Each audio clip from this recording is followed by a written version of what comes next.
Welcome to In Conversation with Manwar podcast. This podcast is brought to you by the Do Not Be a Bystander campaign. You can join us in raising awareness about bullying by visiting the donotbeabystander.com, and be sure to subscribe to the channel to stay informed about upcoming episodes. Today's participants are Zainab, Naila, Mabir, and Kazim. Our special guest for today's episode is Kim Null. Welcome to our Bullying Awareness Podcast. I'm your host, Manwar Khan. Today, I'm joined by four young individuals who are ready to share their thoughts and opinions on the topic of respecting teachers. Respecting teachers is not just about following rules, but also about valuing their expertise, recognizing their efforts, and creating a positive learning environment. By respecting teachers, you contribute to your own educational experience and cultivate a culture of respect and appreciation within the entire educational community. Today's participants are Zainab, Naila, Kazim, and Mahabir. Thank you everyone for joining. Before I continue, I would like to introduce our special guest for today's podcast, Kim. Kimberly is a registered psychologist and motivational speaker. She is the co-founder of Momentum Walk-in Counseling Society, a non-profit mental health counseling agency for those who would otherwise be unable to access quality services. Kim is recognized as one of Avenue Magazine's top 40 under 40, hit the CBC AM radio's airwaves as their parenting columnist, and is a go-to for local news. That's how I think I know you, Kim. I saw the magazine. I saw your picture there. That's 40 under 40. So when she is not sharing her expertise, she finds her relaxing with her husband and two girls in Edmonton, Alberta, playing the piano or riding her horses. Interesting. So she has horses, guys, just so you know.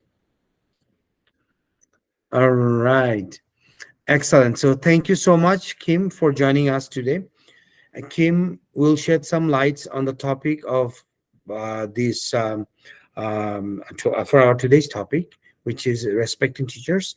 And she will listen to you, all our participants, and she will give advice and tips and her insights, share her insights. Excellent. Now that I have introduced our guests and participants, we will start our questions. My first question goes for Zainab. All right. Respecting teachers is an essential aspect of fostering positive learning environment. Zainab, my question for you is why it is important to show respect to teachers. It is important to respect teachers because they do a lot of hard work for us, and they teach us knowledge and education, and they do lots of things just for us. And so they deserve the respect that we give them now. Wonderful. Excellent. Great answer. Anything else you want to add? No, thank you. So, do you know that teachers do spend a lot of time at school, right, with us? When they go home, they also do some work for you guys. They create their next day's curriculum for you. Yeah. They actually do a lot of work even at school, at their home. Yeah. For us, right? So it is so important to show respect for our teachers, right? Yeah. Excellent. Love your answer. Thank you. So my next question is for Naila. Are you ready for that? So showing respect to your teachers can greatly contribute to your personal growth. So Naila, can you tell me how does showing respect to your teachers can help your personal growth and make you a better person? Well, if you show respect to your teacher, they'll be really happy and they'll be willing to teach you more stuff, things, and you'll know a lot more. Good answer. Excellent. So they will be more helpful. They will be, the teachers are always are helpful. They will be always helping you, whether you are respectful or not respectful. But the thing is, you need to be respectful. When you being a respectful, then you create a personal bridge between you and your teacher, right? And if you create that bridge, and then in that case, it is easy to cross the bridge when you need help.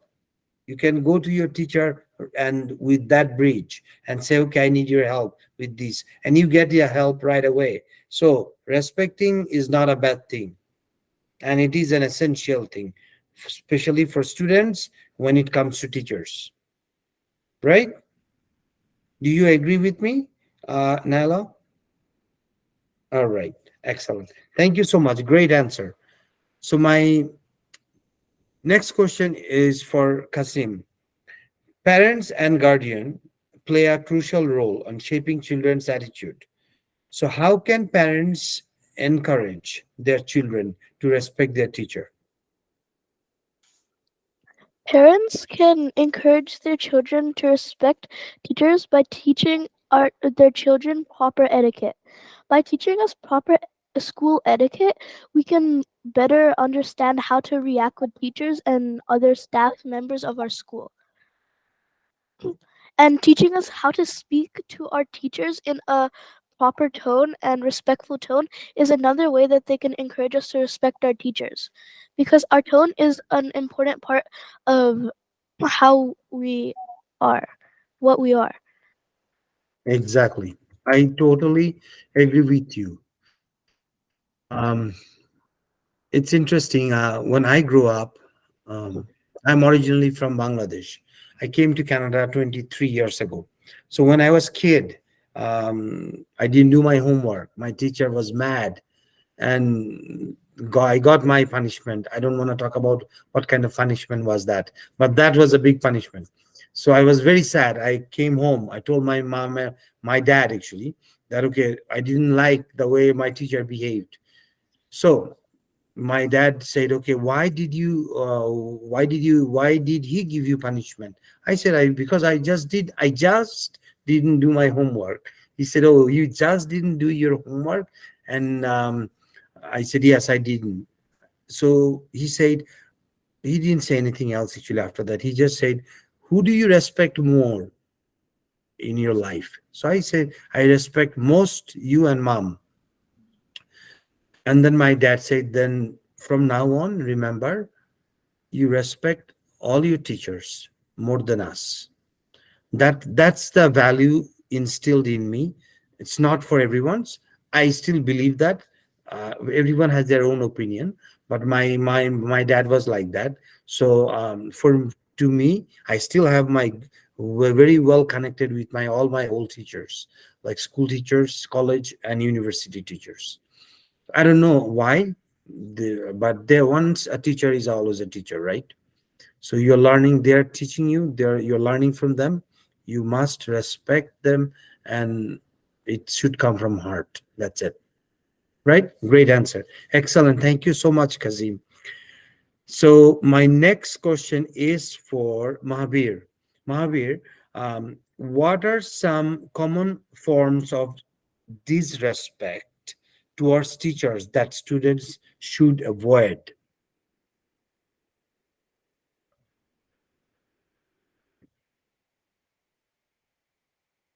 You might have to, yeah. Yeah. So a lot of common disrespect are, like you said, um, not doing your homework, because in the olden days, well, like you said, not a lot of people want to talk about how they were punished, but still today, doing like in this day, not doing your homework is a very common disrespect, because the teachers are actually trying to do this for you. They're not doing it for themselves. They are doing it for money, but but their job is to help you and become maybe what you want to be. Another And another lot of common disrespects are talking back. Like your teacher says something, and you don't want to do it, but instead of like, I don't want to do it, so I don't have to do it. You could maybe be like, teacher, may I please skip this, or may I do this later instead of like right now. And nowadays, not in the olden days, because in the olden days you would get like badly punished. This is not like in elementary, but in like high school, pranking your teachers, like mm, putting a pin on their chair or something. When they sit down, they're gonna get hurt. Or and this is like not even disrespect. This is like bullied and bullying your teachers, and this is like not acceptable. So when you see something like that, would you think you speak up to that? Yes, definitely. Okay. So, and if you and how do you speak up? What would be your I would approach? I would speak up to that person, like the person who did the prank. I'm be like, who did this? And nobody's gonna answer. And then if somebody did answer, I'd go to the principal. And if the anybody did answer, I'd still go to the principal because then he would have to find out. All right. If somebody answer, don't you think you can also approach to that person nicely and Yes, say that this is not a right thing to do? yes, Can we not do that? If you don't do that, then I will go to the principal. If you do yes, that again, I will go to the principal. You can try that one too. I'm just saying this is just my opinion, right? yes. Maybe give that person a chance and Give that say that, person a chance. Yes, yeah, right. Say, but it's great that you're saying that you do speak up for that, and that's the purpose of all my campaign is you do speak up for when there is injustice, oppression, or something like this, bullying thing, those kind of things happen. All right, excellent. That's a great answer. With the completion of this questioning, we will move to the final segment of our podcast. Now, I would like to welcome our special guest, Kim, to share her thoughts and insights. Kim. Well, thank you so much for having me. And I think that your participants today are so brave for not only participating, but also thinking about this issue and being able to talk to other people about it. That's not easy. So, good job, you guys. So, I used to be a teacher. I taught elementary and junior high school, and my own kids are in junior high and high school. And there's definitely a lot of disrespect these days. And I think part of what's happening is sometimes when our teachers make us frustrated or angry, we don't really know what to do about it. And sometimes it's miscommunication, sometimes it's unintentional, and sometimes it's real things that happen. Like if you get questions wrong on a test, or if your teacher says, please sit down when you want to be walking around. Sometimes we don't like it when people tell us what to do. So I teach students all the time that one of the best things to do when you feel upset by somebody else is to go and get curious and ask questions. So I know the first feeling you can sometimes have is mad, sad, scared. You can have lots of feelings when something happens that you don't like. But one of the bravest things that I saw when I was a teacher was when students came up and asked me questions. For example, one time there were some students passing notes in my classroom, and I took the notes away. I didn't read them, but I put them on my desk. And after school, the student came up to me and asked me, "Hey, can I have my note back? I know there's some things that are embarrassing in it, and I don't really want anyone else to read it. Could I have it back, please? And I promise that I won't do that again." I said, "You know what? You're so brave for coming to talk to me. Yeah, of course you can have it back. And I appreciate that you realize that that was distracting for me. It was distracting for you. It was distracting for other kids, and that you'll really try not to do it again." I said, "It's great that you want to talk to your friends. Just do it after school or at recess time." And so that actually built trust for me as a teacher. I knew I could trust that student instead of getting mad and saying mean things about me behind my back or to other students or to their parents. They came and talked to me and they took responsibility for the thing that was happening. And I really appreciated that. And I was happy to work with them and give them their things back. So, that's definitely one way that you can show even more respect to teachers is just by asking questions. Because maybe sometimes you get in trouble and you're not 100% sure why, right? And also realizing that teachers are human beings, they're not perfect. I know that's really weird, but they're not perfect. And sometimes they have bad days, and sometimes they don't sleep enough, and sometimes they're hungry right before lunchtime. And so sometimes they will say things and do things that are a little bit out of character for them.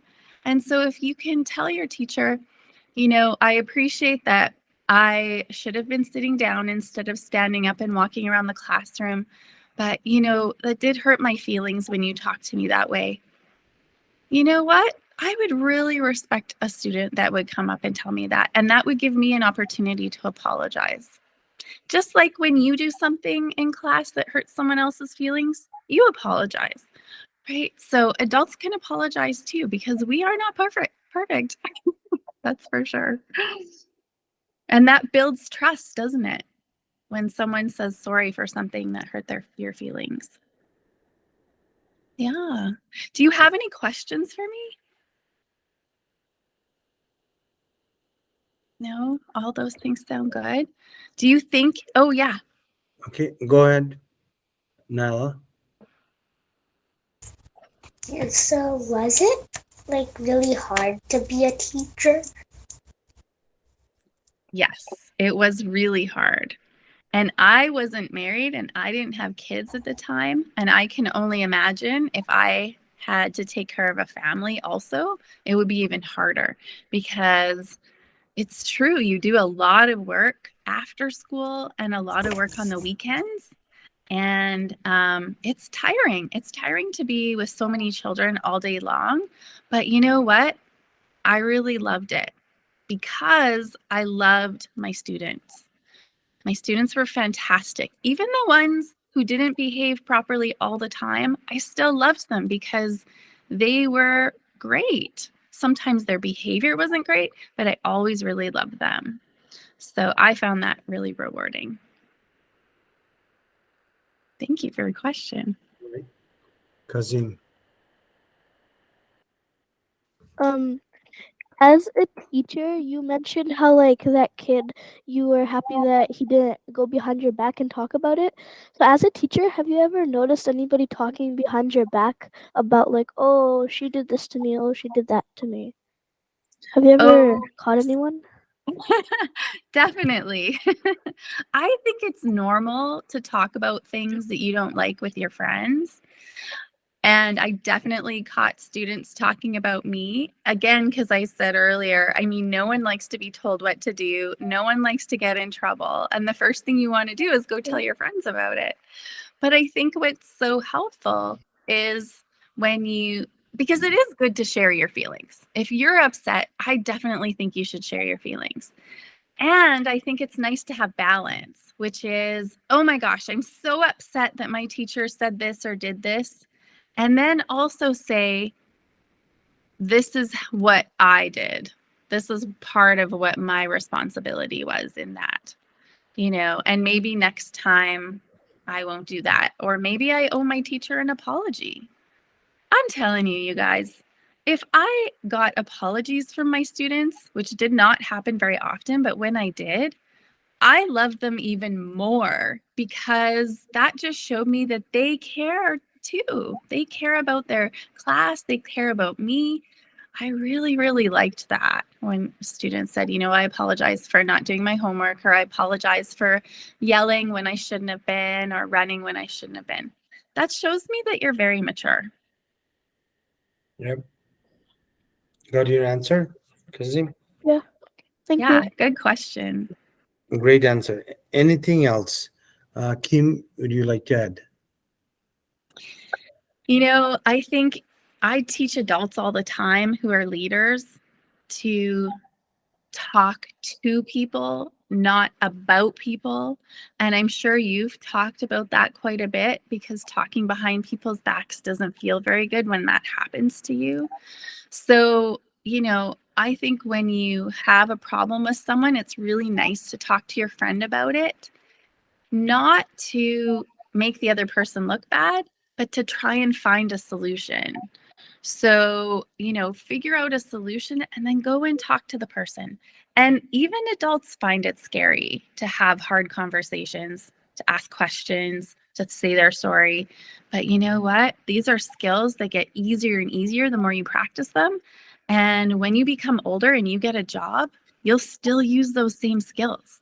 And it's your employers are going to love it just as much as your teachers do. Exactly. Excellent. Thank you so much, Kim. I just want to add one thing. Kim mentioned that teachers are not, teachers are human beings too. They have emotions too. They might have a bad day. For example, think this way. You don't even know that your teacher's kid is sick at home, maybe. Just think at that. If you think that those kind of scenarios in your mind, and you might think that, no, maybe that's could be one of the reasons she's a little bit acting differently today with me, right? And they're not robot, they're just human being like us, right? And the one more thing I wanna add. Sorry, we have 5 more minutes. I wanna add that what Kim said. Do not internalize it. That is the most important thing. If you feel bad, you feel sad, you get hurt, talk to someone, maybe trusted adult or maybe your friend, not with the intention of saying bad stuff about that person. Sometimes when you tell them, you might get an answer. When you tell them, you can find your own answer. All right. Excellent. Thank you so much. So we have come to the end of our podcast. I'd like to thank our participants, Zainab, Naila, Kasim, and Mahabir. I would like to thank our special guests for today's episode, Kim. I really appreciate that for joining this podcast, Kim. Thank you so much for listening to today's episode. Before we wrap up, I would like to remind our listeners that there are several resources available to help individuals dealing with bullying. Government of Alberta has a bullying helpline that can be reached at 1-888-456-2323. Bullying is a violation of human rights. Under no circumstances, bullying is acceptable. As a community, we have a shared responsibility to take a stand against bullying and refuse to be bystanders. Thank you so much for joining in conversation with Manwar Khan, and see you next week. Bye, everyone.